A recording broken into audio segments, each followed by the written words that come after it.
I was honestly jealous of the fact that you're able to do that. Oh God, because I don't know how I'd like tell all right, you guys, everyone stop everything towards me. I know. I didn't even declare anything. I was just like, I just need to chill. Right. I just need to get off for a minute. I didn't even know how long it was gonna be. I was like, people were like, yo, why don't you make a video about explaining? I'm like, bro, I don't even know what to explain to you. I need to go through it. I can't. Oh, one of those. I tried to record this video 10 times. I don't want to. We need to talk. Bro, that would have hit. Though, I'd say it would have hit. I'll be watching those. Maybe I should do one rental. No, you can't. When you're in the middle of something, you can't it's like it's gonna disrupt the whole thing. So you're like, I have to just not. Yeah, we'll talk. That's what kind of separated real niggas from like. Yeah, there's a lot of people on YouTube at the same time. There were a lot of people on YouTube. There was a lot of people on YouTube at that time, and everyone was making those like apology videos or like I went missing for a week, like I missed schedule. I need 2 months. Taking a break.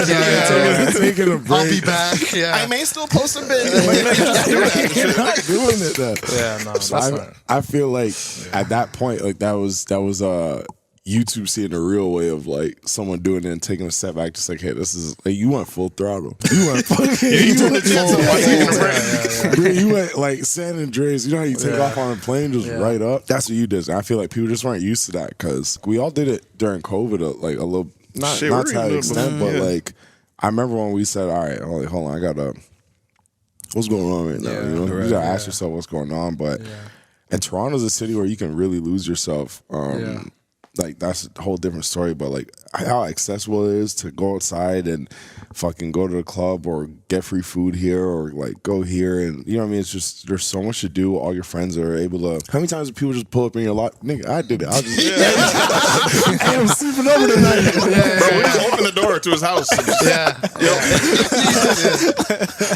Oh my God! But like it's great. It's fun. It is great. It's like you everything is accessible all the time. Like you won't ever need to if you feel sad for 1 second, you can easily remedy it by anything. Like you're in the city, everyone's there, you can do something, you can post something. Like I would, if I'm like going through something, I would just post something, people comment, I'd get cheered right up. So I felt like it's just too. It's great. It's great and it has its pros, but I feel like if you don't like get in touch with other sides of you, then it becomes too. Like everything's artificial, and then you're just like living in this heightened world, and it's like not. I don't think it's natural, and I don't think it's like it'll benefit you. I don't think it'll benefit your work. I don't think it'll benefit people around you. Like I think you have to like tap into all sides of you, and I feel like me as a person, I just wasn't. Like I was not, and even if I had some stuff I was going through, I would just do something on the internet or whatever, and then just get that like hit, and like I'd feel okay. And then I think if you just keep doing that, it just like piles up, and you're just like putting issues, and you're not really brushing them under the carpet. It could end up being a lot worse. It's a lot worse. That break will be more abrupt and more, catastrophic. Out of your control more. Yeah, exactly. It's like Joe Serene put a woman in a chokehold. I don't want to hit that point. I was like, I know where this is going. I agree. I've seen it. I'm gonna step back. I feel it, bro. You need a moment to be sad sometimes too. Man. I was like, all right, everyone, hold on, nigga, hold on. Let me just. And you know what? People like love you too, which is a good thing. Everybody wants to see you be good and do good. So like, even if you are like, people will like try to. I got great people around me, and they will try to like get you to be good too. And like sometimes you're like, I just need, like, it's no offense to anybody else, I just need like the time to just not have all this going on. So that's it. And I think you just can't you can't explain that. Like you can't. I didn't know how to explain it without. I tried to explain it to some people. I was like, this is what I'm going to be doing, and like everybody just hits you with like, oh, you're going crazy. Like bro, that's insane. You got Dave Chappelle, man. That's Dave Chappelle. You literally got Dave Chappelle. Yeah, you got Chappelle. I got Chappelle. Like, for the longest time, I was like, oh yeah, he went crazy. Like but then when I went through it obviously not to the extent he did, but like you still. You understand exactly why that happens. The way it happens. Yeah. Okay, cool. Like I get it. And that was like that was a source of inspiration. I'm like, oh yeah, he did that. Like it's not uncommon to do it. It's not crazy to do it. Yeah. But so then I just stopped telling people too, because I was like, I'm not gonna tell people my plan. I don't even have a plan, but I'm not gonna tell people. I'm just gonna just do it. Yeah. Because you don't want to get hit with like, "Well, bro, are you crazy? Wow, bro, you built this whole thing. Sometimes like You gotta be consistent. You're Yeah. gonna lose the game. That's telling you. You're gonna lose followers." And I'm like, at that point, I was like, I don't care. Like, I don't care if I lose that. It's okay. Like, I'm okay with That's it. all algorithm talk, man. It's all algorithm top. But then that's the trap. That's the trap that keeps you in there. Yeah. And I think if you want to make, Hey, this nigga's spitting, bro. that's the trap. Niggas I saw spitting. the trap, and it's like if you want to make, I think even in a creative way, I was like, I remember when I dropped T-Series and then like just like blew up, and I felt nothing. I was like, there's no joy. Yeah. There's no like, there's joy, but I was like, and I'm grateful for it. But it was like, it hit to a point where creatively, I was like, I'm not.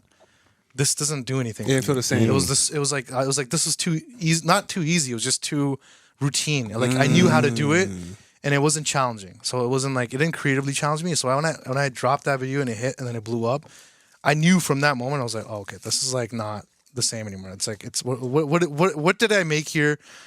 It was a great video, but I was like, what did I make here that is gonna like have some sort of long-lasting impact years from now? Yeah. They're gonna watch me like, yo, sure, it was a moment, sure, like, you know, it was a cool little meme and all that stuff, but I'm like, I don't know, I felt like, you know, I wanted to now get serious about making stuff that like is actually challenging, is actually like gonna be saying something that hasn't been said from like our perspectives and our viewpoints.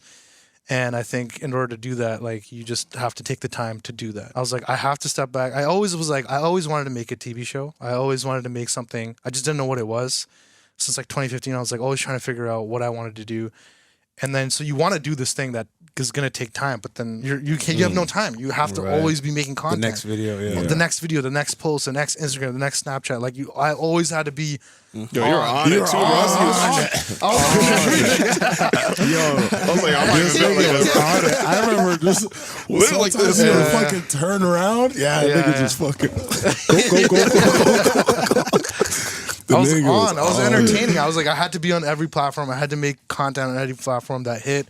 I was always just thinking, and you're always just thinking. You're not present. You're not all these things, and like, so you become a version, and you don't even realize you become that. Like, you just slip into it and you become it, and then at a certain point, you're just so lost in it that you don't even know. And the people around you are like, you're just not ever with us when you're with us. You're just always doing something else. And then like, I think that started hitting a little more seriously. Like, your relationships get affected, all these things get affected, and you're like, this isn't. Yeah, this. You just have to like check yourself and be like, okay, what's going on? Like, I gotta take inventory of what's going on. Just rewire. So, because sometimes like you just get into a routine that like isn't you can't keep going this way. You're literally gonna like self-destruct. Yeah, like, you're you gonna just combust. rewire. Figure out what it is to run in an efficient way where you could like, all right, I'm creating for myself. Yeah. And being fulfilled. You know, it's not like an act you got to keep up. Yeah. And then I felt like you're making content that just is gonna hit, and like, like the people want it. But it's like, yo, do the people need it? Yeah, because they watch it and throw it away. Except for the real shit, the timeless shit, the stuff that like the classics. Those are classics. Those are the for classics. a reason. There's Yeah. a lot. I love the catalog. It's just like you guys. Like, I think we talked about it. It's like, you want to. I think you said this one time, and I was like, that's so true. It's like when people come over. Or whatever, and they're like, "Yo, put on a video." You want to be proud to like, or even if they select one, you still want to be happy about the video that they're going to select. You got to have that level. Literally, and it's the most on my dad. Like, my dad doesn't get something. Like, even if I know, that's not your space, I'm still like, he should like understand like the comedy that we're doing here.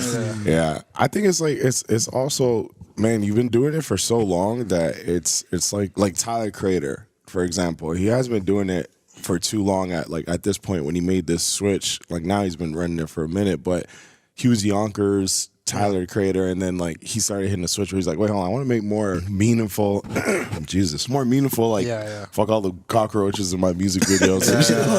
Let me make something that people can like, it's timeless now. So everyone goes through that switch if they can find it, because it takes a special type of, I don't even know, like, to walk away from that shit, because like it's a gift to see it and realize it and be like, yo, hold on, gotta take action. And I think everything is connected. So like, whatever you're making, whatever art you're gonna put out to the world, it should be truest to like whatever you're going through at the moment. So at that time, like in my later 20s, I was like, I started getting therapy. I started getting all these things to like look deeper into myself. And so like when you're like untangling all this stuff, it's like, oh, I can't just like make friggin', you know, DJ Khaled Punjabi Dad Part 2. You know, like I can't. You could. But then it doesn't feel like authentic. I was like, this is not genuine to like where I'm at right now, like what I'm doing, and then I always had this fear. Like I was like, I never want to do therapy. I never want to do any of this stuff because then it's gonna make me like not funny anymore. Yeah. I'll be too serious. I'll be too this. I'll be like. So I was like, I would push all that to the side. I'm like, no. I want to be a funny guy forever. But it's not. That's not realistic. And the thing is, like, it's also not realistic, and it's also not like you're not gonna make your best stuff that way too. If you don't tap into the other sides of you, you can't get like a well-rounded side of you. And so I felt like I was on one extreme for so long that I had to like go to the other extreme to catch up with that side. Because it was like that side was like so lacking. Like like getting in touch with your emotions. I was like, I don't know. I can't recognize what emotion this is. I'm just like, it's just there. You feel weird and then you push it. You try to make yourself happy. And it's like getting in touch with those things was like so important. And then it's like, okay, so whatever I'm making should like, it'd be nice if whatever you're making is like reflecting that too. And then so that was the time I was like, I'm just gonna take time to write. And so even writing the show initially was just like, it's just therapy. It was just art therapy. You're just writing. You're putting everything that just comes to your mind on the paper, and you're just letting it flow. And you're just writing, putting stuff together, building the world, doing all that. And that in itself was like the most therapeutic process. This was like all of. Pretty much like 2018, 2019 when I stopped making my last YouTube video. I just went ham and I just did that for a while, for like a year. Just writing the show. Yeah. I remember you disappeared and came back with a wrist situation. You're like, because I was writing so much. I would literally go and I would walk every day like. Yo, hey, bro. You gotta walk, man. You gotta walk. I picked a coffee shop that was an hour away from me, and I was like, I made a commitment. I was like, okay, I'm gonna walk to this coffee shop. I'm gonna listen to music. I'm gonna get in the zone. Then when I get there, I could write, and then I write, and then I come back, and like I'm gonna cut all the distractions. I'm not gonna go hang out with people. Like all that is fun, but I was like, in that time, I'm just gonna dedicate myself to this because I was always like, I want to do it, and I didn't do it, and so I was like, I'm gonna do it now, and it doesn't matter what anybody says. I'm gonna do it. And so that was the thing. It was like having a routine, having that, it would be, some days would be like, I remember it was like negative 30, negative 35 with wind chill. And I was like, oh, I'm still going to go. I'm going to like bundle up, layer up, walk there and do it. And that, even getting that intense wind hitting your face, that getting into that emotion, getting into that zone, you like use all of that. You use that emotion to write the scene. The scene that I wrote that day was like a cold scene, you know? And it was like, oh, I only got into this state because I got up and I went on that walk and I got hit with the elements and then I could like use that. All like, I was like, oh, this is all beautiful. I love weather. I love seasons. I love the cold. I love rain. It's like all these things that you're like, associated with being something bad. It's no, this is like all great. And like, I can use this. And so you're just tapping into these sides of you that you think are not good, but they're like, they'll add so much beauty to everything you're doing. Man. That's doing really the hard things, man. Yeah. And I do realize that there's like if you could have like a certain project or like area where you want to like work in, it's kind of hard it's almost easier to do work elsewhere to not have to do that. Yeah, you don't want to be in your comfort zone. Yeah, sometimes like I could fucking edit all day, but I know, okay, I should be like, working on this thing right here. But I'm like killing it in editing, but I'm not. Yeah, you gotta get up. You gotta get ready. You gotta mentally be like, I'm gonna go to this place. This place is solely for this thing. It's to work. If you're at home, you can get distracted, whatever. Some people can work at home, but it's just like, I just need a space to dedicate for that specific thing and like and do it. And like I was like, I can't. It's so easy to get distracted. And on top of that, it's like we always say, like sometimes to get comfortable, like to get comfortable, you got to get uncomfortable type, like that whole saying. It's like you removed yourself from downtown, you removed yourself from like your friends, social media and shit. Deleted our numbers for a while. I don't know why. We'll get back to that. But we can get back to that.